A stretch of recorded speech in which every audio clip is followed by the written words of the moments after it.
Scientifically को बात करने लगे थे, क्वेश्चंस। तो मैं चाह रहा हूँ कैसर भाई की मौजूदगी में ही बात हो। जी क्वेश्चंस भाई। जी। जी आवाज आ रही है। जी जी बिल्कुल आ रही तो है। आप कुछ सवाल रखने लगे थे भाई। जी वो मैं बता रहा था, नील डिग्रासे टाइसन का आर्गुमेंट है कि वो कहते हैं कि जब वो यूनिवर्स को देखते हैं, स्पेशली अर्थ को देखते हैं, तो वहां पे मतलब उनको परफेक्शन नहीं नजर आती।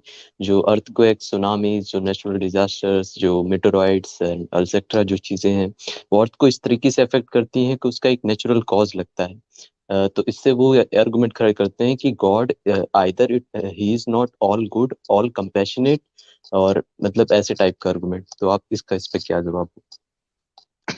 हमसे इसका जवाब जरूरत नहीं है हमें इसका जवाब देने की, इसलिए कि ये जितने भी वेस्ट के क्रिटिक्स हैं, एथियस्ट्स हैं, उनका एतराज़ ईसाइयत पे है।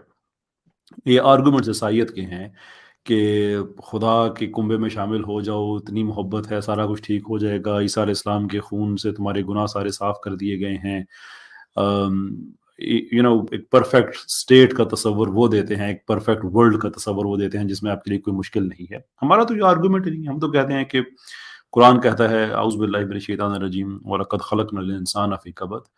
आप मुश्किल के लिए पैदा हुए हैं, मुश्किल में पैदा हुए हैं। इस दुनिया में मुश्किलें आएंगी, परेशानियां आएंगी। तो हमारा तो ये परफेक्शन वाला इस दुनिया में है ही नहीं। हाँ, इस दुनिया की मुश्किलात को सामने रखते हुए हम ये गुमान करते हैं, हमें ये सोचने में सहूलत पैदा होती है कि इससे बेहतर एक जहां मौजूद है, there is a transcendent world. और हमें इस दुनिया में रह के अंदाज़ा होता है कि वो जहां कितना अच्छा होगा, क्योंकि इस दुनिया की मुश्किलें हम देखते हैं जिसको हम जन्नत कहते हैं। जन्नत में ज़लज़ले आए, वहाँ पे अपना जो भी कहा उन्होंने, वो प्रॉब्लम्स आए, तो फिर ये बड़ा वैलिड आर्गुमेंट होगा। लेकिन इस दुनिया के हद तक तो हमारा आर्गुमेंट है नहीं कि ऐसा नहीं होगा। ये पहला हिस्सा। दूसरा हिस्सा ये जो एक फिलोसॉफिकल प्रॉब्लम है नील के आर्गुमेंट्स में, और जितने भी ऐसे लोग हैं उनके आर्गुमेंट में, कि जब वो ये कहते हैं कि हमें इसमें परफेक्शन नज़र नहीं आती, तो ये एक्सपेक्टेशंस कहाँ से वो लेके आते हैं? उनके नज़दीक परफेक्शन क्या होती है? कौन सी उन्होंने ऐसी एक और दुनिया देखी हुई है जिससे इस दुनिया का कंपैरिजन करके वो कहते हैं कि ये परफेक्ट नहीं है? कौन सा ऐसा यूनिवर्स उन्होंने और देखा हुआ है जिससे कंपेयर करके वो कहते हैं कि ये ऐसी ये हमारा यूनिवर्स परफेक्ट नहीं है? ये तो उनकी एक ज़ाती राय हो सकती है। I mean there could be another, I mean मैं ये समझता हूँ कि एक यूनिवर्स जैसा हमारा है, ये ऐसा ही होना चाहिए। ये दुनिया हमारी जैसी है, ये ऐसी ही होनी चाहिए। I don't see any problem with it.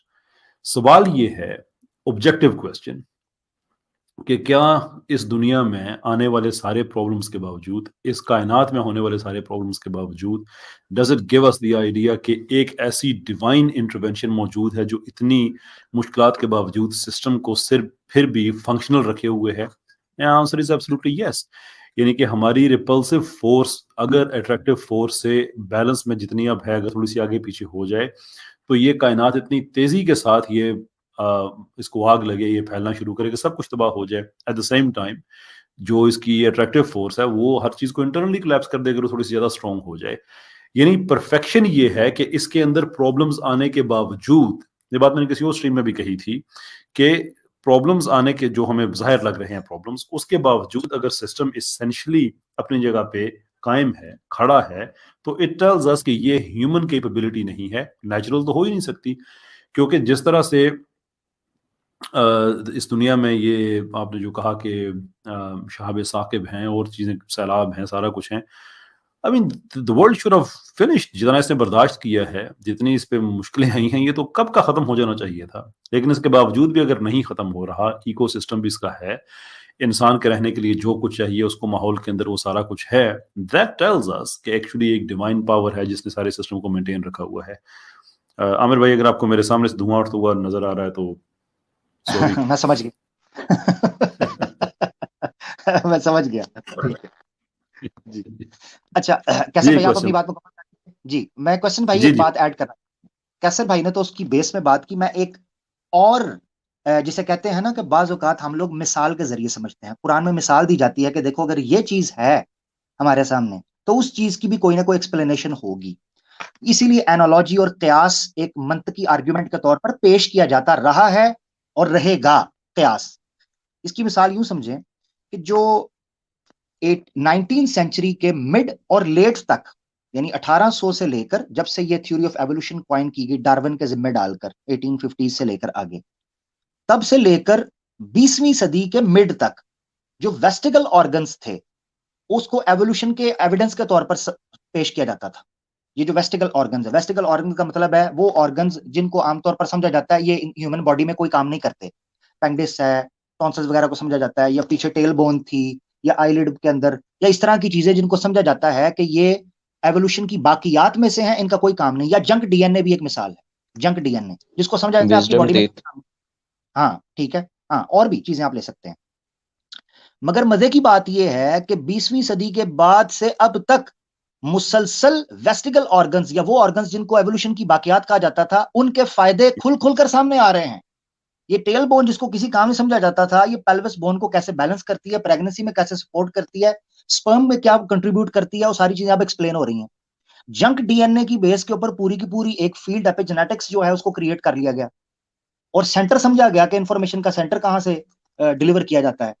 तो मकसद कहने का यह है कि जब एवोल्यूशनरी या सेलुलर बायोलॉजी के अंदर या जो आपकी ह्यूमन ऑर्गेनिक या ऑर्गन्स के हवाले से जो इंफॉर्मेशन है उससे आपको यह कयास करना चाहिए कि बाज दफा चीजें आपको बेसूद और बेफायदा दिखा रही होती हैं या डिजास्टर्स दिखाई देती हैं कि नुकसान पहुंचा रही हैं, मगर बाद जाके आपको पता चलता है कि उनके पीछे छुपी हकीकत क्या थी। इसी तरीके से कॉस्मोस के अंदर या कॉस्मोलॉजी के अंदर वो चीजें जिनको आप बज़ाहिर महसूस करते हैं कि वो नुकसान पहुंचा रही हैं, ट्यून खराब कर रही हैं, फाइन ट्यून के आर्गुमेंट को रिजेक्ट कर रही हैं, हमें उनके फायदे और उनकी टेक्निक को नहीं पता। मैं मिसाल के तौर पर आप ये समझें, एक और मिसाल समझ लें। आप लुकमा चबाते हैं दांतों के अंदर, ये मैं बड़ी झटकी मिसाल दे रहा हूं, झटकी मिसाल। आप लुकमा डालते हैं मुंह के अंदर और दांत उसको चबाते हैं। अगर आप उस लुकमे को सर्कल करते हुए, फोकस करते हुए उस प्रोसेस को देखें तो वो डिजास्टर है कि एक सही सालिम बोटी थी, एक सही सालिम लुकमा था, उसका कीमा कर दिया जाता है। मगर इन ब्रॉडर पिक्चर आपको पता चलता है कि दांत और उनका चबाना, उस लुकमे को नरम करना हाजमे के लिए कितना इंपॉर्टेंट है। अगर वो दांत उसके साथ वो मलिया मेट उसको कीमा ना करते तो आपके पेट में वो डायरेक्ट जाए तो आपका डाइजेस्टिव सिस्टम को वो इफेक्ट करती है या डिले कर सकती है, मेटाबॉलिज्म आपका खराब हो सकता है। तो दांत उस खुराक को नरम करते हैं, हजम होने के काबिल बनाते हैं। समझ ये चीज आई कि एक चीज बजाहिर आपको डिजास्टर्स दिखाई दे रही है, मगर उसके पीछे का बड़ा ब्रॉडर जो पिक्चर है वो आपको समझा देगी कि इस प्रोसेस के होने की जरूरत क्या है। तो यानी छोटे छोटे धमाकों और जलजलों की बुनियाद पर फाइन ट्यून के आर्गुमेंट को चैलेंज करना, इट्स टू अर्ली। मेरी ये बात है। बहुत शुक्रिया। ठीक है क्वेश्चन भाई, ये एक मिसाल दी थी मैंने। जी, एक मैं अपना दूसरा सवाल रखना चाहूँगा। जैसे कि इवोल्यूशन की जब बात है तो इवोल्यूशन पे जैसे हमारा पर्सपेक्टिव क्या होना चाहिए? क्या ह्यूमन का इवोल्यूशन हुआ है या इवोल्यूशन जो वो माइक्रो लेवल पे हुआ है? मतलब क्या हमारा क्या पर्सपेक्टिव है इस व्यू पे इस्लाम का?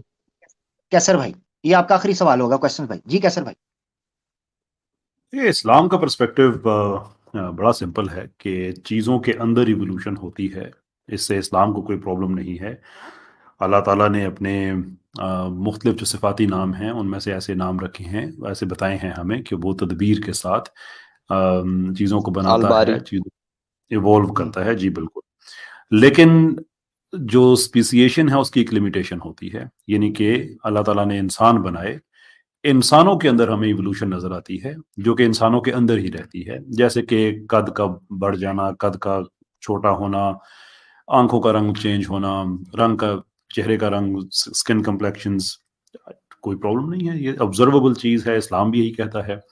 लेकिन जो ये मॉर्फोलॉजिकल शिफ्ट जिसे कहते हैं कि काइंड्स का में चेंज हो जाना, और स्पीशीज भी मैं केयरफुली कह रहा हूँ इसलिए कि स्पीशीज की डेफिनेशन साइंसदानों ने अपनी बड़ी मजे की रखी हुई है कि वो जो इंटरब्रीड करके फर्टाइल ऑफस्प्रिंग्स पैदा कर सकें वही स्पीशीज होती है। हालांकि there is no reason to think कि चूहा एक स्पीशीज है, हाथी एक और स्पीशीज है।